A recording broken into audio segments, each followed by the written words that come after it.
Hey folks, Ryzen here, and welcome to a visual novel called PesterQuest. Who are you again, and what the hell are you doing here? Wait, is this Earth, and who exactly is that kid over there? He looks nice. So you embark on a quest of epic importance in PesterQuest.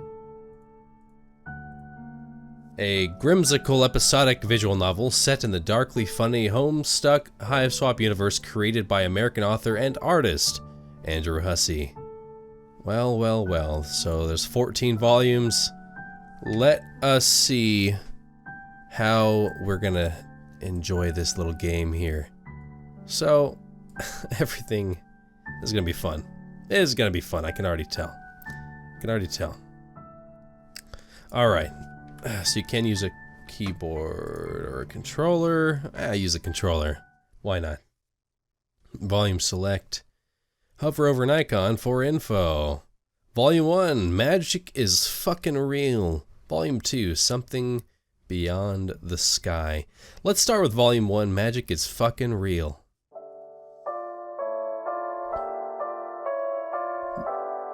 Oh, that's super loud. Let's turn the volume down. There. Beautiful. Alright. Back. Alright. You click to the last page of the Homestuck epilogues. You read it. Then you read it again. You scroll down and go to the next section and find... nothing? What the fuck? Are you serious? What kind of ending was that? Absolutely nothing gets resolved. You stand up so fast your chair falls over. Jesus Christ, are you steamed? Maybe eventually with further thoughts you'll come to appreciate the thematic elements, but as of right now you need to understand what happened to dead John. What about Rose and Kanaya and their marriage? What about Terezi and Vriska? Oh, God, you have to have words with someone. Stomping out of the little computer room, you blink a few times, trying to readjust to the dim parlor after staring at a screen for too long. Doc Scratch, where's that creepy round motherfucker? You sure got his number now. You are going to find him and force him to tell you the rest of the story. You march confidently down the hall in the direction of a sudden ruckus. Turning the corner, you see two figures. One is definitely Doc Scratch. The other is a dark silhouette in a fashionable hat and coat. While you watch, the latter begins to hit the former with a cane. Oh, god damn it, you know what's happening. You know some lore. You need to get out of here before this place goes up in flames. Survive now. Yell about unsatisfactory narratives later. With that in mind, you leave behind this ridiculous altercation, trampling a pile of notes and photographs underfoot as you make a run for the fenestrated wall. See ya, suckers. You sail through feet first, bracing for the smell of overturned earth and the sight of the twin Alternian moons. Man, it's going to be good to see your friends again, especially now that you're armed with all of this canon knowledge. But what surrounds you is not Fozzers' corpse field. It's a whole lot of nothing. Are you lost between worlds or something? Wait, no. You see a glimmer in the distance. A bright white light. Swallowing down the surge of panic, you move toward it. The light coalesces into the form of a small symbolic house. Hey, you recognize this house. You wonder if you can just sort of... No, okay, well. You did that. A barrage of images hits you. Broken, chaotic flashes too fractured to make sense of. You just stuck your hand into the most powerful item in the whole of this narrative, and your body is not taking it well. Bright, sizzling pain hits the nerve center of your brain and radiates out to your extremities. Wow, you are a moron. You aren't a comic character, you aren't meant for this sort of metatextual energy. It hurts, it burns, it unravels you from the inside out, and then everything goes white. Oh, an exception has occurred. Oh, whoa, whole lot of strange things. What a lovely morning. The air is fresh and crisp. It's early spring, probably. You find yourself on the sidewalk in a suburban neighborhood, facing a neat, friendly house. A neat, friendly boy stands at the window on the second floor, looking down at you. At least, you hope he's friendly. Man, you would really love to be his friend. At first you think the boy is looking at you, but instead he appears to be looking at the mailbox, which is stuffed so full that the door is half open. Looks like someone crammed a whole box in here. Helpfully, you pull it out along with a couple of coupons and envelopes stamped with the green symbol. You gotta give the boy a thumbs up, but he is no longer at the window. Memory prickles at the corners of your awareness. You feel like you've maybe done this before? While you're standing there ruminating, a car pulls up. The driver is wearing a hat and a suit and is probably the owner of this house and the father of that friendly boy. Oh shit. You're just standing out here with all his mail. He's going to think you're trying to rob the place. Let's play it cool.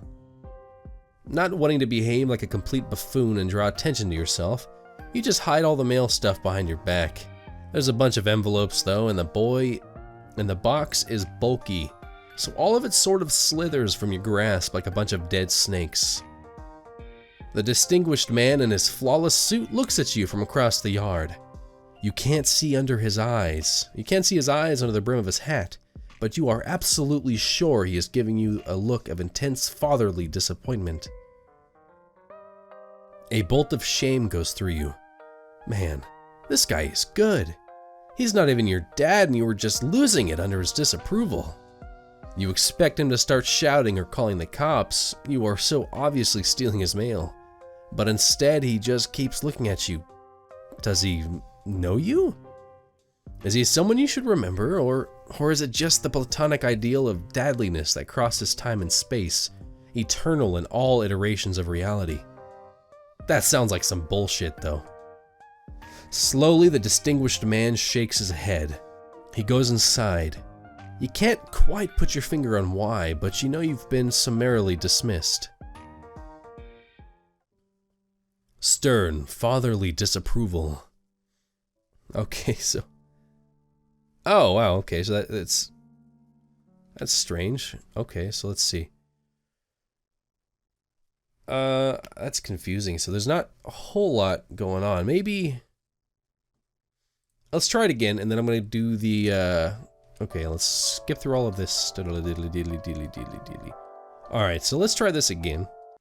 But this time, we're going to go ahead and play it cool. Not play it cool with the mail. We're going to hide the evidence. Quick as you can, you turn around and dump everything in the sewer. Whatever. It was probably all garbage anyway. Who even uses their mailbox these days? The friendly and fatherly figure parks his car, climbs out, and tips his hat to you. Then he walks into the house, not sensing a single thing amiss. The perfect crime. Oh, but here comes the boy out the front door. God, you hope he wasn't coming down for the mail. A residential boy approaches.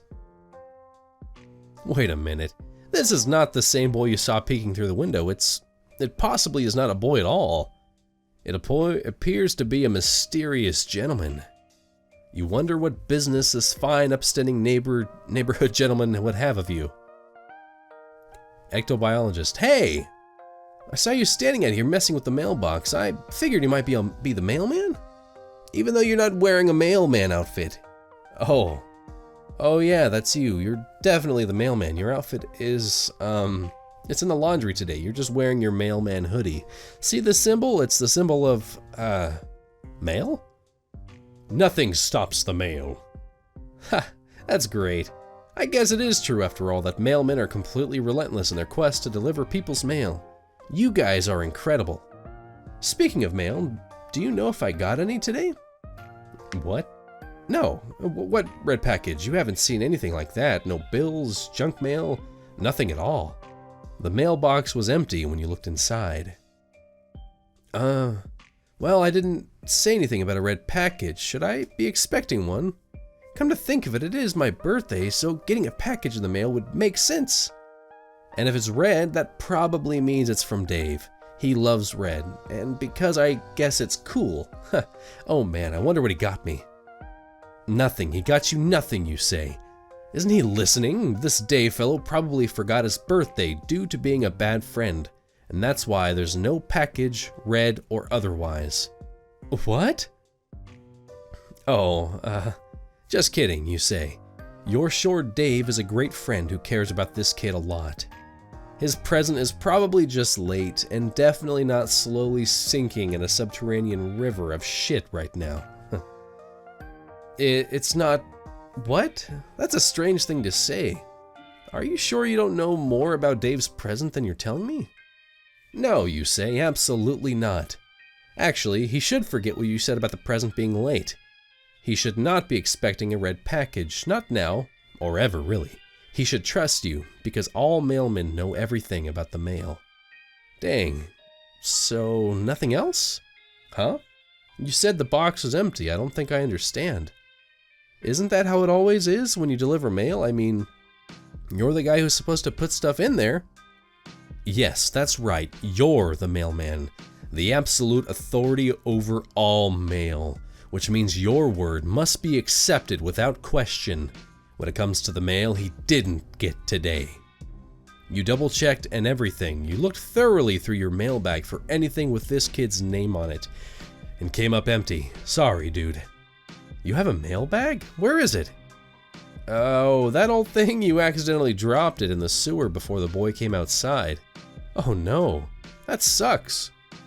All that mail ruined. Maybe I can help you fish it out. No, you mean. That's fine. Thanks for offering. Fine, young Samaritan. But, the government will handle this. There's like insurance and such for sewer-related postal mishaps. Huh. Oh, yeah, I mean, that makes sense. But what if you miss something in there for me, like a game envelope or such, or are you totally sure you didn't miss something? Yes, you are sure. You triple-checked and didn't see his name on anything. Besides, it's really rank down there, very sewery. All the mail has been befouled beyond any hope of salvaging it. Really, it's best not to bother even peeking inside. You're probably right, but... Hey, how do you know my name? What? Oh. God damn it. Huh? Oh, you mean, of course you know his name. Mailmen are sort of like Santa Claus. They know the names of all good little boys on their delivery routes. Wait, okay, that sounded creepy. You really regret phrasing it like that. It was so completely unnecessary? You just know a lot of stuff as an important government official with lots of bureaucratic lists and such. For instance, the name of this young man is... Damn. Why do you always paint yourself into corners like this? All you're trying to do is make a new friend, and you somehow manage to bullshit your way through the absolute most challenging version of this conversation possible. Okay, you can do this. This young man's name is... Wow, it really could be anything. He might as well have given a random ass name this very day. Shortly before you arrived, for all you know. You'll just have to go with your gut and feel it out. A new friendship is on the line. His name is... Wait, no. He's making a bad face. You're on the wrong track. Oh, he's perking up. This is good. No, bad face again. It's not Jimmy or Jilliam. No, that's not even a name. Anyway, John. Yes, he likes that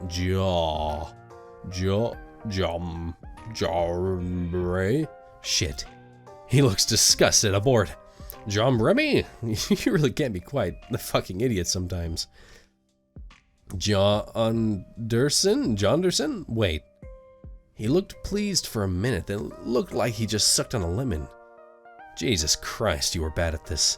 You were close there, John Underbuilt. Yikes. No, you got it. It's just John. Of course you don't know what you were even thinking.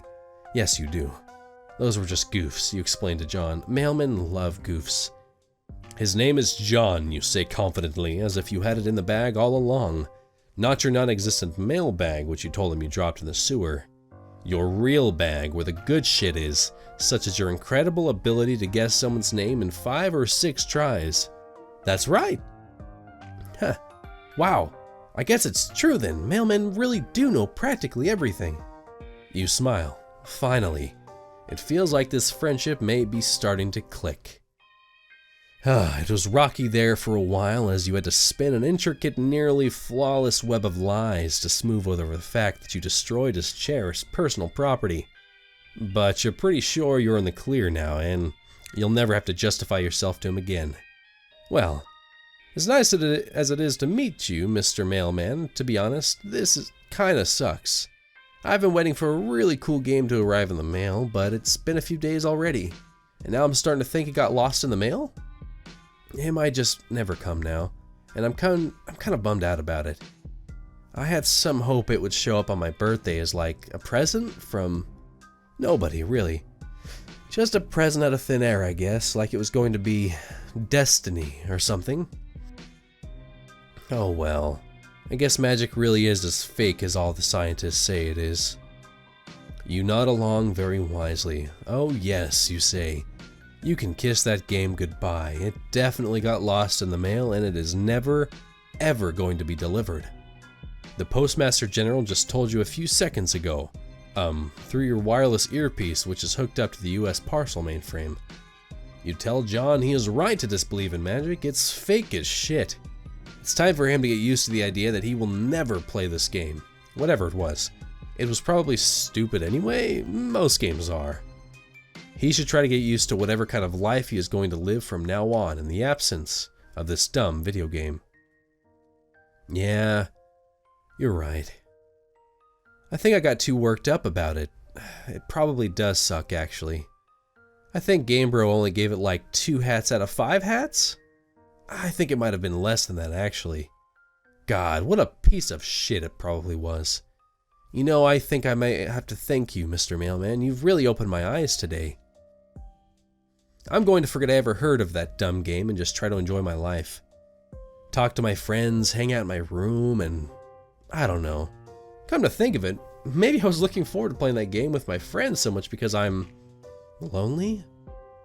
I'm almost a little embarrassed to admit, I don't actually have any real-life friends. Oh, this is it. This is your in.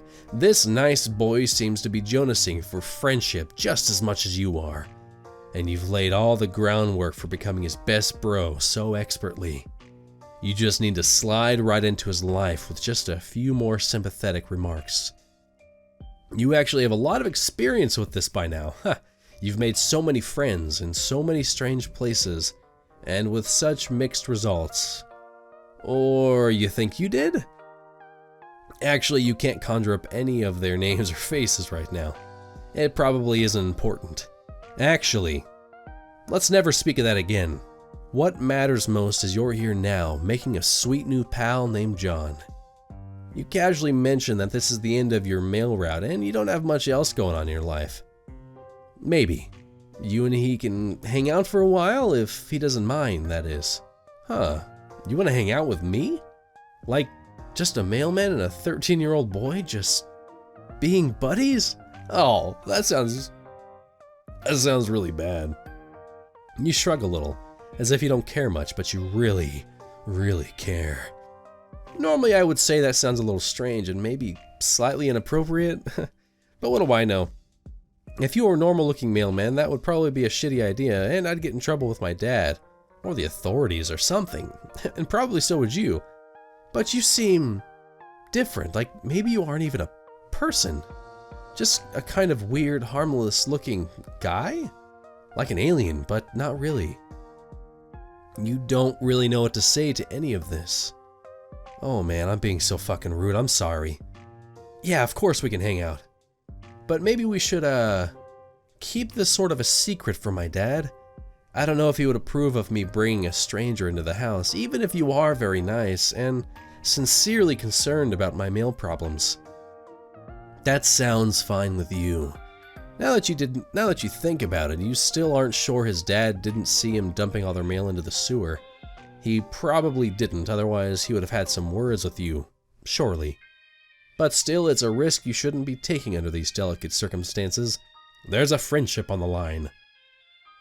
Okay, I'm glad you agree.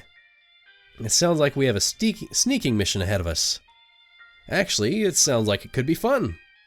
Oh yeah, it does sound fun. Except maybe slightly triggering, since you've done a lot of dangerous, high-stakes sneaking in the past that you can't quite remember. But still fun. Mostly fun. You can't wait. Yeah. So, how should we do this? We could either sneak upstairs to my bedroom while avoiding my dad and just hang out up there for a while, or if that sounds too risky, we could just stay outside. I've got some sweet playground equipment in the backyard. What will it be? Let's stay outside, because the bedroom, that sounds really pedophile-ish, you know? Actually, you tell John you think the fresh air out here will do you some good. Also, that playground equipment he mentioned really sweetens the pot. You hope he doesn't mind. After all, as a mailman, you were meant to be outdoors. You took a mailman's oath and everything. Yeah, John will probably believe that. Sure, no problem. Of course he does. I totally understand. It gets really stuffy in there. Especially with all the baking my dad does. We can hang out in my yard. Feels like it's been ages since I took a spin on the old pogo ride. Pogo ride, he says. Well, that just seals the deal. You bow flamboyantly in gesture for him to lead the way, but you quickly regret doing that because it was a little much. Well, here it is, my backyard in all its glory. I hardly ever come out here anymore, honestly. There's the old trusty swing set, brings back some good memories. And there's the pogo ride. You better hop on before I beat you to it. Nah, just kidding, that thing is a death trap. You should really go nowhere near that thing unless you like dying. Oblivious to the humorous nature of this remark, you shake your head solemnly. Oh no, you say. You're pretty sure dying sucks and you never want to do it again. Huh, that's a weird thing to say. Are you saying you've died before, or is this some sort of weird mailman joke? Oh, yeah, you mailmen like to joke around a lot. Sometimes very darkly. It gets very stressful delivering the mail sometimes, and sometimes you just need to blow off some steam by making light of your mortality, and it doesn't seem like this is going over very well. To be fair, it is one of your worst explanations so far, and that's really saying something. You start to falter and lose composure. You don't seem to have it in you to follow through with the lie. You stop talking and won't hang your head. Hey, what's wrong? You decide to tell him the truth. Yes, you've been dead before. Probably a bunch of times. You're not sure. Actually, you can't remember any of the circumstances surrounding your deaths. And you aren't even sure who you are. Frankly, you're a little confused by your own existence sometimes. Oh no. Well, I'd be lying if I said this wasn't a little hard to believe. But I'll listen to what you have to say anyway, because that's what friends are for. How did that happen? Oh, well, you cast your mind back as hard as you can. You really give it a good hard think. You remember a room and a computer screen and just this really intense feeling of frustration. A computer screen? I get being frustrated at your computer screen. I do that every day. Yeah, he gets it. It's written all over his face. This is a boy who feels your pain. He's following you perfectly. I'm not really following. Then you explain how you ended up in the afterlife. Afterlife? You're pretty sure it was the afterlife. I mean, maybe heaven? It was a little too freaky for heaven, though, but you were alone. Then you found a mysterious artifact on the ground. You found a mysterious artifact in hell?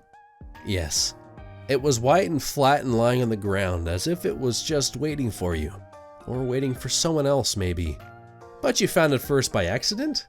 You find it hard to believe you were destined for any cursed treasure such as this. Perhaps the artifact belonged to Lucifer himself. Lucifer? Wow. Oh, you didn't realize you said Lucifer thing out loud. Maybe you should consider reeling this in a bit. You know, you're beginning to wonder if you're coming off as a little unhinged here. Except John is clearly transfixed by your story, and looking a little concerned. You guess there's no going back now. You've committed yourself to the truth, as insane as it sounds. So you saw something weird. It looked like a little house. The obvious thing to do was to stick your hand inside the house, so that's what you did. Then you felt funny and teleported out of hell, and that's how you ended up here on Earth, where you then became a mailman and you decided to have a long and rewarding career of delivering the mail. And then you met John, and now you're basically best friends. The end. This all sounds pretty fucked up. Yes, it does, doesn't it? You're right back to feeling like a crazy person again. He probably doesn't believe you? It seems like you're going to have to take this even further, or risk eroding the foundation of trust this blossoming friendship is built on. You mentioned that you're pretty sure the Devil's Treasure gave you some magic powers. Magic powers? Like what? You're not sure. You can sort of teleport now. Also, you're pretty sure you can time travel? You haven't tested it out much, you admit. Teleportation and time travel, huh? That's a lot. You can prove it, you say desperately. Suddenly it feels like this friendship is hanging by a thread, and you'll do anything to preserve it. It's time to bring out the big guns. The revelation to this boy that, contrary to all known scientific wisdom, magic is far from fake. It is real as shit. For instance, you remind him that you both almost went up to his bedroom, but decided not to, because the trek across the house was too risky. But what if you could just teleport there? Sounds like a handy trick. I'm still guessing this is all bullshit though, like a prank. That's okay though, I love pranks. Ha! But it's no prank, at least you think. You've never actually tested this power at all. God, you hope you don't end up making a fool of yourself. Everything is riding on this. Hey, what do you... Here goes nothing. Zap. Whoa! It worked! Unbelievable! Do you know what this means, Mr. Mailman? You shake your head. It means magic is fucking real.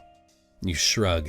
You guess it is, you won't admit it, but all you really care about right now is the fact that you saved the friendship. It should be all smooth sailing from here. Well, it's a pretty good thing I met you, because if you didn't show up, I'm pretty sure that nothing anywhere close to being this incredible would ever have happened to me. You consider that remark for a moment, and decide you absolutely agree. You are definitely the best and most exciting thing that will ever happen to this kid. You also says something about time travel? Can we try that too, or would that be too disruptive to the space-time continuum? You have him eating out of the palm of your hand now. No need to slow the train down. Continuum schmontinium. Whatever your new friend wants, he gets. Oh, I know. Why don't we just go back in time by about a week? And we can stay up right here. That way we won't risk messing up anything important. Sure, that makes sense. You get ready to use your new hell power and concentrate as hard as you can on the idea of 1 week ago. That's probably how it works. Zap. Not much changed, except wait. The cakes are gone. That must mean it's not my birthday yet, which means it worked. This is 1 week ago. Wow. Oh, for fuck's sake. I forgot, of course there was going to be a past me in the room a week ago. God, I'm such an idiot. This is going to fuck things up, isn't it? What the hell is going on here? Whatever it is, it seems really stupid. You're right, John, it is stupid, sorry. I wasn't using my head. Don't worry, we'll get out of your hair. Hey, quick, let's zap out of the yard so we fuck up space-time as little as possible. Woo! Well, that was dumb. Maybe let's try to avoid abusing your time travel powers from now on. It could really lead to a lot of messy bullshit. You wholeheartedly agree. All you really want to do is make friends, not clown around through space-time. Meanwhile, I guess we're still a week in the past, but now just standing in my yard doing nothing? This seems pointless. We should probably head back to the present. You nod.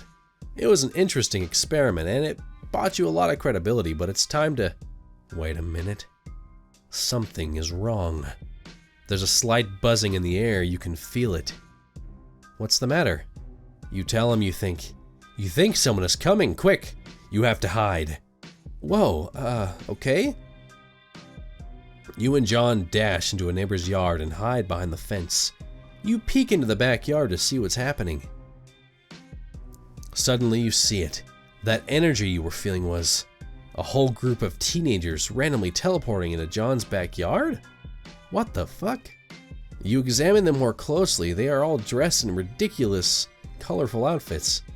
Is this the circus in town? There did seem to be a lot of clowns in John's house. Maybe this house is some kind of globally recognized headquarters for traveling clowns. But they're not really clowns, just teens wearing strange pajama-looking clothes. 8 of them, to be precise. On closer inspection, one of them seems familiar. The guy in the blue pajamas, you think it's your new friend John? But he seems older. Definitely not a 13-year-old kid like your buddy here. None of them are. They all appear to settle in for a while to talk amongst themselves. The guy in the yellow Speedo gets down to business on the pogo ride, totally oblivious to its dangers.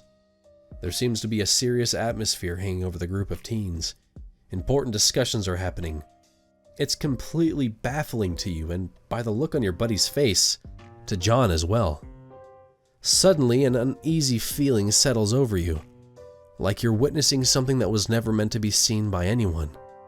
Perhaps a rendezvous point established by this group of teens for exactly that reason, that no one would think to be watching this quiet suburban backyard right now. Should you stay and listen or go? You're not sure what to do.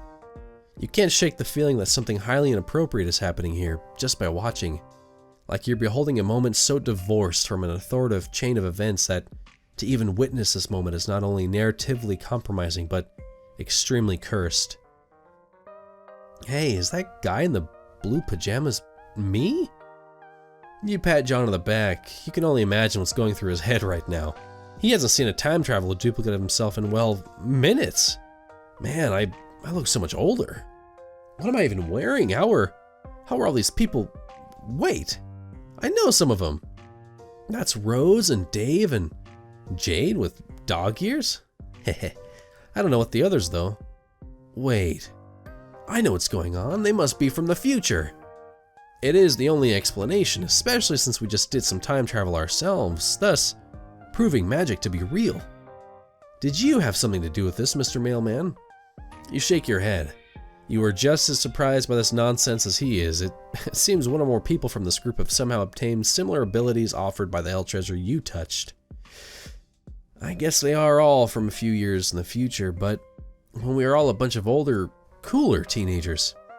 Maybe we all go to college together or something. Maybe that's where we make these 4 new friends.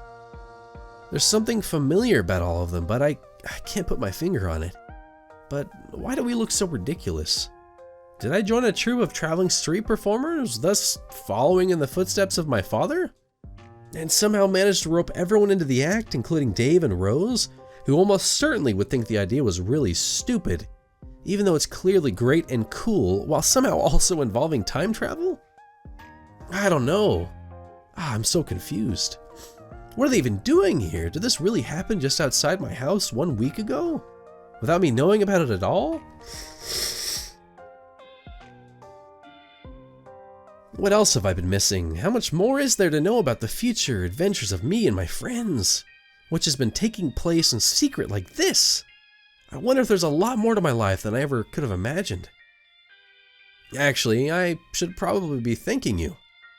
If you hadn't told me my game got lost in the mail, I might have gotten way too hung up on it. That might have totally altered the trajectory of my life. Then I wouldn't get to go on whatever sweet adventures happen in the future that will lead me to wear a bunch of silly pajamas and apparently speak with great authority in front of a group of very cool teens. You bow your head contemplatively, as if to say, you're welcome. You're welcome for your entire life and every cool thing that ever happens to you from now on. After some time passes, a group of teens seem to finish up whatever business they had in this yard and disappear into thin air. You guess that's the end of whatever that was. Since there isn't much point to staying here a week in the past, you decided to return John to the present moment. Well, that was interesting. We were a little too far away to hear what they were saying. I think I kept overhearing the word English. I wonder if those teens speak a foreign language. Was I teaching them English? Oh, This sure is some shitty speculation. It makes no sense at all. I guess the only thing to do is wait until I become that John and find out for myself. Sounds exciting, but also a little overwhelming. Damn, I'm going to need to think about this. You watch as John spaces out for a solid minute, thinking about his absurd future. You glance towards that swing set, wondering if the fun times John had planned for you are going to continue to recede further into the distance as he comes to grips with his mysterious destiny. You cough a little to snap him out of his stupor. Oh, I'm sorry, Mr. Mailman. I know I said we would do something fun, but now I think I'm kind of in a existential mood. I should take a walk and think about what just happened today. I feel weird. It's nothing personal, and I just need some space. Well, see ya. Vague existential crisis. Wow, that was weird. Okay, I think maybe things would be different if I instead chose to go to his bedroom instead of the backyard. We'll have to see. I think that's all I'm gonna do for today. But if you guys liked PesterQuest, let me know. You can get it on Steam if you would rather play it yourself. And yeah, drop a like, comment, give me some subscriptions, whatever. And I'll see you guys in the next one.